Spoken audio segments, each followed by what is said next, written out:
All right, go for it. Opening statement, Coach? Wow. These two, oh my God.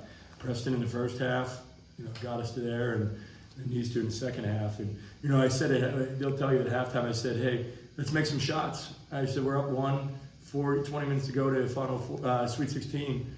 All right, we're due. And these two put on an incredible display in the second half.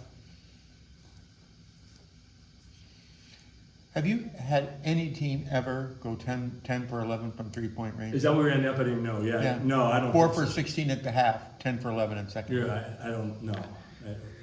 Easy answer, no.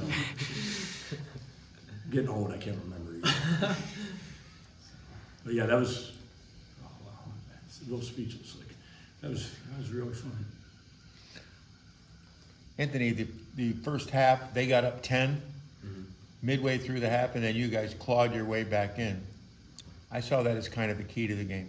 Yeah. The fact that they're really good and they started really well and you matched it. I know we're going to talk a lot about the second half, but talk about what you were able to do in the first half to get a lead at half. Yeah. I think they came out. I mean, they're a good team, so credit to them and credit to their seniors and their players and their coach. Like Coach said, Preston came out and gave us a spark off the bench. He was awesome.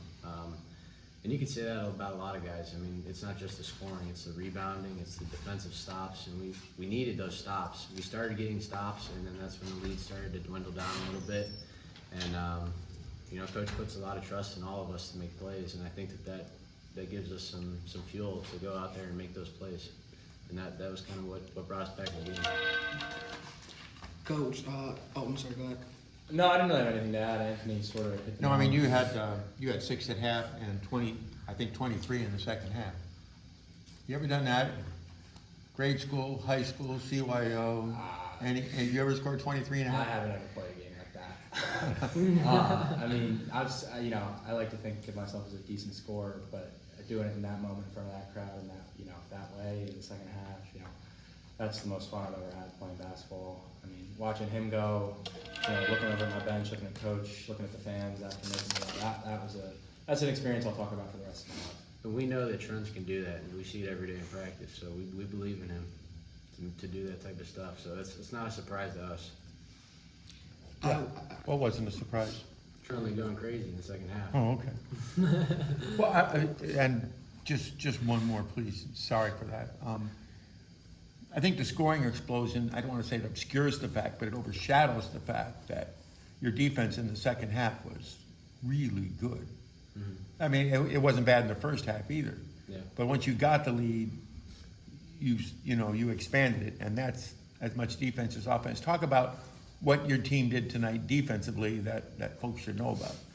Coach, you want to take this? Coach? Yeah, they have a couple guys that we could help off of, and we weren't going to let the big guys kill us. If you watched last night, 5 and 33 are really good players for them, and they dominated last night, and that wasn't happening. Like I tell these guys, and sometimes they think I'm crazy, that we're going to let the guys like 24 and 2 and guys that aren't leading scorers, we're going to let them shoot. And the stats don't lie. You know what I mean? They eventually. I'm not saying what I want to say there, but it's Well, they started 10 for 15. Yeah, and then we just locked them down a little bit in the second half and took their run, and I think we're ready for everything after that. Go ahead, please. These are all the good questions, and I just wanted to ask. I know it's kind of a game of runs and also noticing, but at what point did both of you just kind of notice that if they're giving it to you, you're gonna take it? Was there like any point within the second half in which you just noticed that and said, "All right, I'm gonna take advantage of it"? I'll go first. I think the coaches are staying out there, but I think it was when they started putting number 5 on Maz. I think it was like they were like, we don't know what else to do, and then we're like, all right, well now it's now these guys, and they really don't help much. So we were getting in the rim, and then finish with calling an alley-oop. But I just think it was like, all right, these two are cooking, and now it's like, oh man, what are we gonna do? And there's nothing, you know what I mean? We see it in practice, we see it, we know it. And I'll jump in there. For me, the guys were sort of stepping off me a bit. I got a couple catch and shoot threes right at the beginning of the second half.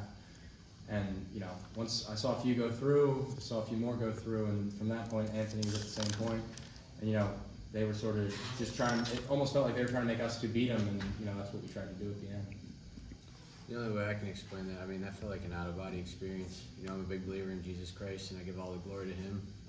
It was just an unbelievable feeling to be able to go out there in the second half and have that confidence, and have the confidence in these guys and my teammates. And I mean, the place was rocking tonight. It was awesome. It was an unbelievable feeling to just be out there smiling, having fun. I mean, it was awesome. And actually, for you, I wanted to ask because I know yesterday wasn't the shooting performance that you may have won 11 points on 4 for 12 shooting. Was there a difference just within the mindset or within your approach going into today, within knowing how they play defense and any change up within last night to now? Yeah, I think any score, I joke around with the teammates all the time. If one of us plays bad or it feels like we don't shoot a ball, we're like, law of averages. So the next game, we come out there with a lot of confidence, and coach put us a lot of trust in me to have the ball for a lot of the possessions and to make plays. So obviously that gives me a lot of confidence when I'm out there. I know these guys feel the same way. Yeah, I feel very lucky to be. I mean, I come off the bench to be his backcourt partner. He makes my job because they can't help off him, and when he gets the ball one-on-one, I never have a doubt that he's going to score. I feel really, for me, I got to get going. He starts the game going. There's a bit of a difference there. I think anytime you win a game in the second round of the NCAA tournament by 18 on your home floor and do what you did in the second half, that's impressive. But what's even more impressive to me is who you did it against. I mean, Hope comes from a great conference, and it's a program that gets to this tournament seemingly every year, and they came into this game very competent.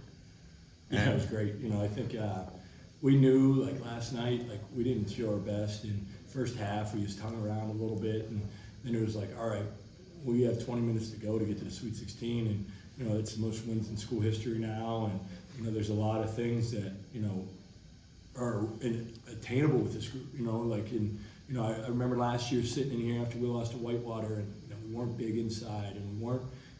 There was things we didn't do well in that game, and then this year was like, all right, we need to get a little deeper. We need to get a little bit. We ended the game with 3 guys coming off the bench for the last 16 minutes. Preston, Truns, and Ian played. We didn't sub again. And I don't know much about coaching, but when things are going well, you ride it out, and He's lying. you ride it out and let it go, and that's what we did, and especially with the TV timeouts and everything like that. The other Did you thing get to the I'll Sweet add, too- 16 2 years ago? 2 years ago, yeah. The other thing I'll add too is we played a great schedule this year. UAA teams are phenomenal teams, and out in Vegas, I mean, those teams were awesome too. And I think that I want to say that most of the teams out in Vegas made the tournament too. So we've played in some big games, and coaches prepare us for these moments. I just wanted to ask you quick, but then just a couple of the more fun moments when they really has shifted from the and1 and you shimmying on the floor to and then with the outlet, you look to your teammate and your hands just kind of going up. Like you guys just kind of describe those moments, just I mean, I could describe it. I'm not a crier. I'm not a super emotional guy. And after the game, I was in tears because I was so happy.